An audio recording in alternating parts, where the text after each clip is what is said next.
I never thought I'd be anything more than C-23A on Flight 447 to Denver. Just another passenger in coach, wedged between a chatty businessman and a nervous flyer gripping her armrest like it might save her life. My name is Sarah Chen, and I'm a trauma nurse from Seattle, though nobody on that plane knew it yet. I was heading home after a grueling 3-day conference on emergency medicine at Northwestern Memorial Hospital in Chicago, my mind still buzzing with new protocols for cardiac arrest management and advanced life support techniques. The conference had been intense, 12-hour days of lectures, hands-on workshops, and case studies that pushed the boundaries of what we thought we knew about emergency medicine. I'd spent the morning in a simulation lab practicing CPR on high-tech mannequins that could replicate everything from heart attacks to traumatic injuries. The irony of what was about to happen wasn't lost on me later, but at the time, I was simply exhausted and looking forward to nothing more than sleeping through the 4-hour flight. The businessman beside me, who'd introduced himself as David Kowalski when we'd first settled into our seats, was a pharmaceutical sales representative from Minneapolis. He'd been trying to make conversation about the weather and airline food, but I'd politely deflected with tired smiles and closed eyes. On my other side sat Margaret Torres, a retired teacher from Phoenix visiting her daughter in Denver. She confided during boarding that she was terrified of flying. This was only her second flight in 30 years, and every bit of turbulence made her grip the armrest with white knuckles. I understood her fear. Despite my medical training and logical understanding of aviation safety statistics, flying had never been my favorite mode of transportation. There's something unsettling about being sealed in a metal tube 6 miles above the earth, completely dependent on technology and the expertise of people you've never met. But today, exhaustion trumped anxiety, and I was grateful for the chance to rest. The Boeing 737 had been in the air for barely 2 hours when everything changed. I was dozing, my head against the cool window, watching the patchwork of farmland drift by 30,000 feet below. The gentle hum of the engines and the soft chatter of passengers had lulled me into that peaceful in-between state where you're not quite awake but not fully asleep either. That's when I heard it, a commotion from the front of the plane that cut through my drowsiness like a knife. Flight attendant Sarah Morrison was rushing toward the cockpit, her usually composed demeanor replaced by something I'd never seen in her 15 years of flying, genuine panic. Sarah was a veteran of the industry, someone who'd handled everything from severe turbulence to unruly passengers with professional grace. She'd started her career right out of college, working for a regional airline before moving to the majors. In all her years of service, she'd developed an almost sixth sense about aircraft operations and passenger safety. She could read the subtle signs that most people missed: changes in engine sound, variations in cabin pressure, the body language of cockpit crew during their brief interactions with the cabin staff. She'd been serving drinks in first class, making her usual rounds with practiced efficiency, when she heard the urgent call from the cockpit over the intercom. It wasn't the normal crew coordination chatter that happened throughout every flight. This was different, strained, urgent, carrying an undertone that made her blood run cold. Captain Reynolds wasn't responding to air traffic control, and First Officer Martinez needed immediate assistance. The words were coded in the professional language that flight crews use to communicate emergencies without alarming passengers, but Sarah understood their gravity immediately. I sat up straighter, my nursing instincts already kicking in. After 8 years working trauma cases at Harborview Medical Center, I developed an acute awareness of crisis situations. Something in Sarah's hurried movements and the way she bypassed the standard passenger safety protocols told me this wasn't a routine issue. Her body language spoke of controlled panic, the kind of tension I'd seen in paramedics when they brought in critical patients, the forced calm that professionals maintain when lives hang in the balance. The businessman next to me, David, was still obliviously typing on his laptop, completely unaware that our captain might be in serious trouble just 50 feet away. His pharmaceutical sales presentation was spread across his screen, complete with colorful charts about cardiac medications. The irony would strike me later, but at that moment, I was focused entirely on the unfolding emergency. Margaret Torres, the nervous flyer on my other side, had picked up on the tension immediately. Her grip on the armrest had tightened even further, and I could see her knuckles had gone white. She kept glancing between me and the front of the plane, as if trying to understand what was happening without actually asking the question she was afraid to hear answered. Within minutes, Sarah Morrison emerged from the cockpit, her face pale as winter frost. She moved to the center of the aisle and pressed the call button for the other flight attendants. Lisa Park, a newer attendant who'd only been flying for 2 years, rushed over from the back galley where she'd been preparing the meal service. Lisa had joined the airline straight from hospitality school, bringing enthusiasm and fresh energy to the job, but I could see this was unlike anything in her training manual. The contrast between the two flight attendants was stark. Sarah's 15 years of experience showed in how she maintained her professional composure even while dealing with an unprecedented crisis. Lisa's inexperience was evident in her wide eyes and the way she looked to Sarah for guidance on what to do next. But both women demonstrated the kind of professionalism that makes commercial aviation as safe as it is. I watched as Sarah whispered something urgently to Lisa, whose eyes immediately widened. They both glanced around the cabin, clearly looking for something or someone. That's when Sarah made the announcement that would change everything. Her voice came over the intercom, trying to maintain professional calm but unable to completely hide the underlying tension. Ladies and gentlemen, we're experiencing a medical emergency in the cockpit. If there are any medical professionals on board, please press your call button and identify yourself to the flight crew immediately. My hand moved to the call button before my brain fully processed what was happening. The soft ding echoed in the suddenly quiet cabin as conversations died and passengers looked around nervously. Within seconds, Sarah Morrison was at my seat, leaning down with barely controlled urgency. "Are you medical personnel?" "I'm a trauma nurse," I replied, already unbuckling my seatbelt. 8 years at Harborview Medical Center in Seattle. "What's the situation?" Relief flooded her features. Captain Reynolds collapsed in the cockpit. First Officer Martinez is flying the plane, but the captain isn't responding. "Can you help?" I was already standing, my professional training overriding any fear about what I might find. "Take me to him." The walk to the cockpit felt both endless and instantaneous. Passengers watched with a mixture of curiosity and growing concern as I followed Sarah through first class and toward the front of the aircraft. David, the businessman, finally looked up from his laptop with confusion. The nervous woman by the window had gone completely white, clearly understanding that something serious was happening. When Sarah opened the cockpit door, I immediately assessed the scene. First Officer Martinez, a composed man in his early 40s, was focused intently on the controls while speaking in measured tones to air traffic control. His professionalism was evident, but I could see the tension in his shoulders and the way his jaw was set. This was exactly the kind of situation pilots train for but hope never to face. Captain Reynolds, a distinguished man who looked to be in his late 50s, was slumped in his seat, unconscious and unresponsive. His breathing was shallow and irregular, and his skin had taken on a grayish pallor that I recognized immediately from my years in the trauma unit. "When did this happen?" I asked Martinez while moving toward the captain. "About 5 minutes ago," Martinez replied without taking his eyes off the instruments. He complained of chest pain, then just collapsed. "I've already notified ATC and we're diverting to the nearest airport, but we're still 40 minutes out." 40 minutes. In my world, that might as well be an eternity when someone's life hangs in the balance. I immediately began my assessment. No pulse at the wrist. I moved to check his carotid artery, nothing. His breathing had become agonal, those irregular, gasping breaths that signal the body systems are shutting down. This wasn't just a fainting spell or chest pain. Captain Reynolds was in cardiac arrest. "I need to start CPR," I announced, already positioning myself. "Is there an AED on board?" "Yes," Sarah Morrison called from behind me. "Lisa's getting it now." The cockpit of a commercial airliner isn't designed for medical emergencies. Space is tight, equipment is everywhere, and every surface serves a critical function for flight operations. The captain's seat is positioned at an angle that makes accessing a patient difficult, surrounded by controls, switches, and displays that can't be moved or disturbed.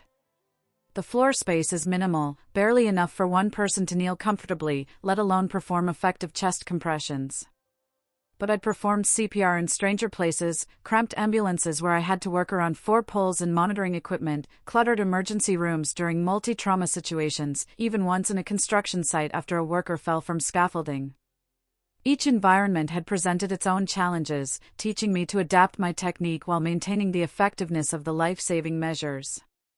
The key was always the same: maintain proper hand placement, achieve adequate compression depth, and keep the rhythm steady regardless of the circumstances. Looking around the cockpit, I quickly assessed how to position myself for maximum effectiveness. The captain's chair could recline slightly, which would help with airway management. The floor had enough space for me to kneel beside him if I angled myself correctly. Most importantly, I had access to his chest for compressions and could easily reach his head for airway management if needed. I tilted Captain Reynolds' head back and checked his airway. Clear. I positioned my hands on his chest, finding the correct placement between his nipples, and began compressions. In the confined space of the cockpit, I had to angle myself awkwardly, but my muscle memory took over. Push hard, push fast, at least 2 inches deep, 100 to 120 compressions per minute. The first compression felt different than usual. There was something unsettling about performing life-saving measures at 30,000 feet with the ground rushing by far below. But I pushed the thought away and focused on the rhythm. 1, 2, 3, 4. AED's here, Lisa Park announced breathlessly, squeezing into the already crowded cockpit with the automated external defibrillator. I paused compressions while Lisa powered on the device. The AED's mechanical voice provided instructions as I attached the pads to Captain Reynolds' chest. Analyzing rhythm. Do not touch patient. We all held our breath. Even Martinez glanced back for a split second before returning his attention to flying the plane. Shock advised. Clear patient. I made sure no one was touching Captain Reynolds and pressed the shock button. His body jerked slightly with the electrical discharge, but he remained unconscious. I immediately resumed CPR, counting out loud now to maintain my rhythm and keep everyone informed of what was happening. The cockpit had become a strange bubble of intense medical activity while Martinez continued to pilot us toward the nearest airport. I could hear him coordinating with air traffic control, requesting priority landing and emergency medical response. His voice remained steady and professional, but I caught glimpses of him watching my efforts in his peripheral vision. After 2 minutes of compressions, I paused to let the AED analyze again. Those 2 minutes had felt like an eternity in the confined cockpit space. My knees were already aching from the awkward position on the aircraft floor, and I could feel sweat beading on my forehead despite the cool cabin air. But I'd maintained the proper compression rate, counting aloud to keep my rhythm steady and to let everyone else know exactly what was happening. No shock advised. Continue CPR. The AED's mechanical voice was both reassuring and concerning. Reassuring because it meant the device was working properly and analyzing Captain Reynolds' heart rhythm accurately. Concerning because it meant his heart still wasn't beating in a sustainable pattern. I resumed compressions immediately, knowing that every second without blood flow meant potential brain damage. But that's when I felt it, a slight flutter under my hands. A heartbeat. Weak and irregular, but definitely there. After 8 years of emergency medicine, I'd learned to trust my hands as much as any monitoring equipment. The subtle change in resistance under my palms, the slight movement of his chest that wasn't caused by my compressions, these were the signs I'd been hoping for. I've got a pulse, I announced, relief flooding through me like a warm wave. Captain Reynolds' breathing was still labored and he remained unconscious, but his color was slowly improving. The grayish pallor was giving way to a more normal skin tone, and his pulse, while weak, was becoming more regular. How much longer to landing? I asked Martinez.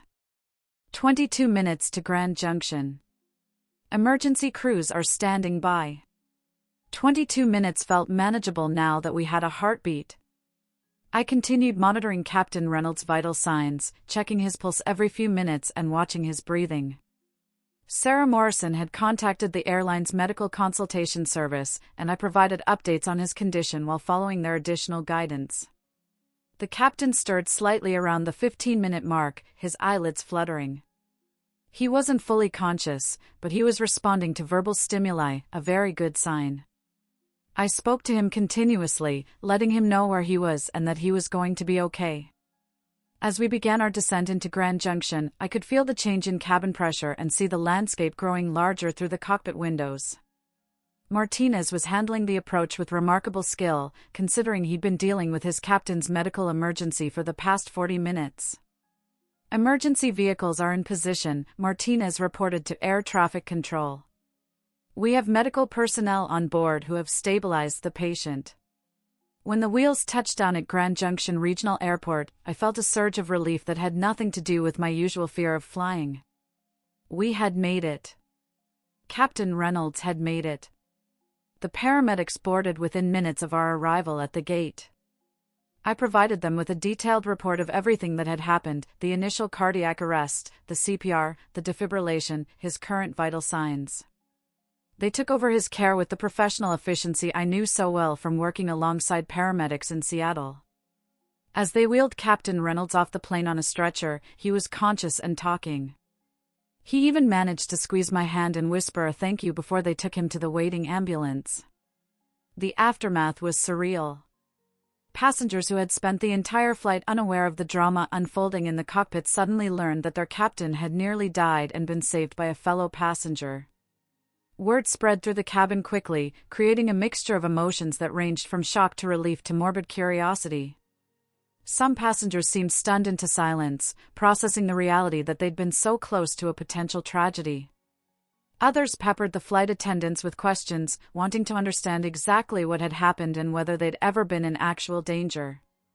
David, the businessman who'd been sitting next to me, kept shaking his head in amazement. His pharmaceutical presentation was forgotten, his laptop closed as he tried to process what had just occurred. I can't believe you just saved the pilot's life. I mean, what are the odds that a trauma nurse would be on the exact flight where something like this happened? And I was sitting right next to you, working on cardiac medication sales presentations, completely oblivious to what was going on. The irony wasn't lost on either of us. He'd spent the flight reviewing data on drugs used to treat heart conditions, while just feet away, someone was literally dying from a heart attack. His presentations included statistics about cardiac arrest survival rates and the importance of rapid intervention, concepts that had just played out in real life 30,000 feet above the ground. Margaret Torres, the nervous flyer from the window seat, had a different perspective entirely. Her fear of flying had been replaced by a different kind of awe. Thank God you were here. I don't know what would have happened if. She couldn't finish the sentence, her voice trailing off as she contemplated the alternative outcomes. She didn't need to finish the sentence, though, because I knew what she was thinking. First Officer Martinez was perfectly capable of landing the plane safely on his own. Pilots train extensively for single-pilot operations, and aircraft are designed with redundant systems specifically for situations where one pilot becomes incapacitated. But having the captain suffer a medical emergency certainly added stress to what was already a serious situation, and the psychological impact on passengers could have been significant if word had gotten out during the flight. Sarah Morrison found me before I left the plane. Her professional composure had returned, but I could see the genuine gratitude in her eyes. I've been flying for 15 years, she said, and I've never experienced anything like that. You saved his life. It's what I do, I replied simply. I'm just glad I was here. The airline wants to talk to you about what happened. They'll probably want to arrange follow-up interviews and possibly recognition for what you did. I honestly hadn't thought about recognition. In the hospital, saving lives is part of the job description. You don't get awards for doing CPR, you get awards for going above and beyond the normal scope of practice. But I suppose that on a commercial flight, a passenger performing emergency medical care was unusual enough to warrant attention. First Officer Martinez approached as I was gathering my things. He'd handed over control of the aircraft to the relief crew and finally had a chance to properly thank me. I've been flying for 12 years, he said, extending his hand for a firm handshake. Captain Reynolds has been my mentor for most of that time. He's not just my captain, he's a good friend. What you did today, there aren't words for it. How is he? I asked. Last update from the hospital was positive. They're taking him into surgery to address the blockage that caused the heart attack, but his prognosis is good. The cardiologist said that the quick response and effective CPR made all the difference. As I finally left the aircraft and walked through the terminal, I reflected on how dramatically my perspective had changed in the space of an hour. When I'd boarded in Chicago, I was just another tired passenger looking forward to getting home. The flight crew had treated me politely but impersonally. I was seat 23A, nothing more. Now, gate agents were stopping me to shake my hand. Passengers from other flights had heard what happened and wanted to express their appreciation. A local news crew was waiting to interview me about the emergency. Suddenly, I wasn't just a passenger anymore. But the most meaningful moment came 3 days later when I received a call from Captain Reynolds himself. He was recovering well from his surgery and wanted to personally thank me for saving his life. His voice came through clearly on my home phone, though I could hear the weakness that comes with major cardiac surgery and the emotional weight of what he'd just survived. "The doctors told me what you did," he said, his voice still weak but filled with emotion. "They said I was clinically dead for several minutes before you got my heart beating again." The cardiologist explained that my left anterior descending artery, what they call the widowmaker, was completely blocked. Without immediate CPR, I would have had no chance of survival. "I have a second chance at life because of you." The medical details he shared painted a stark picture of how close we'd come to losing him. A complete blockage of the LAD artery is one of the most dangerous types of heart attacks, with survival rates that drop dramatically for every minute that passes without intervention. The fact that we'd managed to restore his pulse within 6 minutes and maintain it until the paramedics could take over had literally meant the difference between life and death. We talked for nearly an hour. He told me about his family, a wife of 32 years named Linda, 3 grown children scattered across the country, and 2 grandchildren he was looking forward to watching grow up. His daughter Emily was a teacher in Portland, his son Michael worked as an engineer in Houston, and his youngest, Jennifer, was finishing her residency in pediatrics at Johns Hopkins. The grandchildren, ages 4 and 6, lived in Portland with Emily and called him Papa. He spoke about his love of flying and how he'd planned to retire in just 2 more years. All of that had nearly been taken away by a blocked coronary artery at 30,000 feet. He'd started flying in the Air Force, serving as a transport pilot for 12 years before transitioning to commercial aviation. 28 years of commercial flying had taken him to every continent except Antarctica, through every type of weather and countless challenging situations. But nothing had prepared him for the enemy that had attacked from within. "I've been flying for 28 years, he said. "Hundreds of thousands of passengers have trusted me to get them safely to their destinations.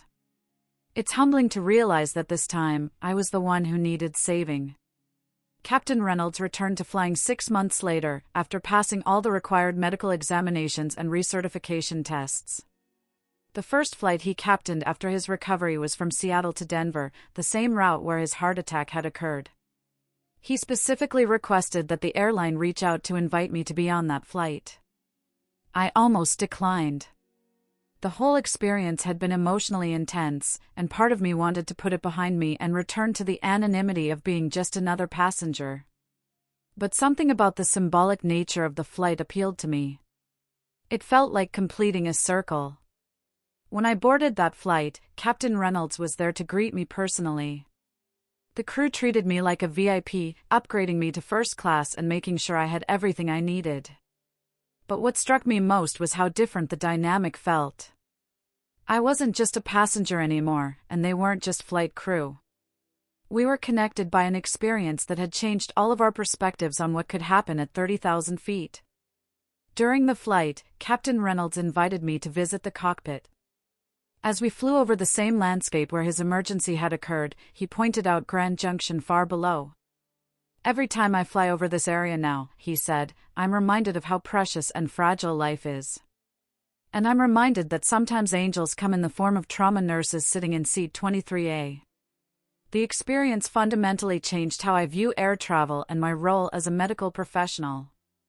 Before that day, I'd compartmentalized my nursing skills. They belonged in the hospital, within the controlled environment of trauma bays and intensive care units.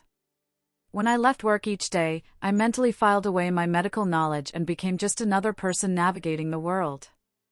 I'd never considered that my professional training might be needed in a place like an aircraft cabin, far from hospitals and emergency equipment. But I learned that medical emergencies don't respect boundaries or schedules. They can happen anywhere, anytime, and if you have the skills to help, you have both an opportunity and an obligation to act. The Hippocratic Oath doesn't specify that we only help patients within hospital walls. The training I'd received, the experience I'd gained through years of emergency medicine, wasn't just for my designated work hours, it was a responsibility I carried everywhere. This realization extended beyond just medical emergencies. I began to see my professional skills as a portable resource that could make a difference in unexpected situations. Whether it was helping an elderly neighbor who'd fallen in her garden, providing first aid at a car accident I witnessed on the highway, or simply offering medical guidance to friends and family when they faced health concerns, my nursing background became an integral part of who I was, not just what I did for a living. I also gained a new appreciation for the professionalism and skill of flight crews. First Officer Martinez's ability to handle the emergency while continuing to fly the plane safely was remarkable. Sarah Morrison and Lisa Park's quick thinking and support during the medical crisis showed training and composure under pressure that I deeply respected. The airline eventually asked me to participate in a safety video about medical emergencies on flights. They wanted to encourage other medical professionals to identify themselves to flight crews and be prepared to assist in emergencies. I agreed, hoping that sharing my story might help save other lives in similar situations. 6 months after Captain Reynolds returned to flying, I received another call from him. He was calling to invite me to his retirement celebration. After nearly 3 decades in the cockpit, he was finally ready to hang up his wings and spend more time with his grandchildren. At the retirement party, surrounded by colleagues, family, and friends, Captain Reynolds gave a speech about his career. He talked about the thousands of flights he'd commanded, the millions of miles he'd traveled, and the hundreds of thousands of passengers he'd safely transported. But he spent most of his time talking about one particular flight and one particular passenger who had given him the chance to reach this milestone. "Flying has taught me many things," he said, "but Flight 447 taught me the most important lesson of all. It taught me that we're all connected in ways we can't predict or control." Sarah Chin didn't know she was going to save a life when she boarded that plane. She was just going home after a conference. But when the moment came, she stepped up without hesitation. He paused and looked directly at me. "She reminds me why I fell in love with flying in the first place. Aviation brings people together from all walks of life. We put our trust in each other, passengers trust pilots, pilots trust air traffic controllers, everyone trusts the system. But sometimes, the system breaks down, and that's when individual human beings make all the difference." As I listened to Captain Reynolds speak, I reflected on how much had changed since that day at 30,000 feet. I was no longer just a passenger, I was part of an extended aviation family that understood the responsibility we all share for each other's safety and well-being. The experience also fundamentally changed how I practice nursing and how I prepare for travel. I now carry a comprehensive emergency medical kit with me whenever I travel, carefully selected to address the most common medical emergencies that might occur at altitude. The kit includes basic airway management tools, emergency medications like epinephrine and nitroglycerin, blood pressure monitoring equipment, and glucose testing supplies. I always identify myself to flight crews as medical personnel during boarding, not as a show of importance, but as part of the safety net that could save someone's life. I've been called upon twice more to assist with medical emergencies on flights since that day. The first was 6 months later on a red-eye flight to Boston, when a middle-aged passenger began showing signs of a severe allergic reaction to something he'd eaten from the airline meal service. His throat was swelling, his breathing was becoming labored, and hives were spreading across his skin.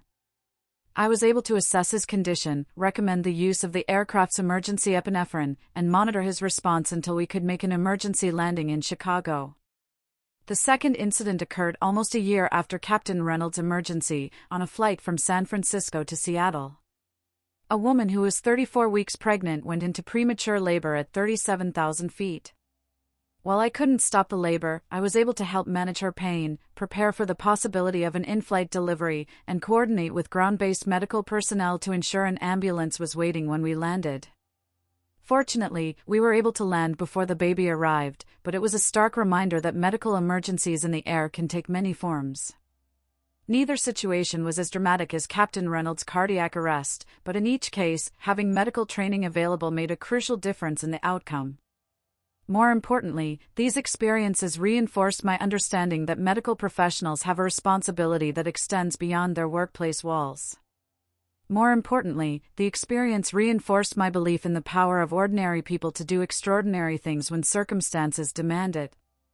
I wasn't trying to be a hero that day, I was simply doing what my training and instincts told me to do.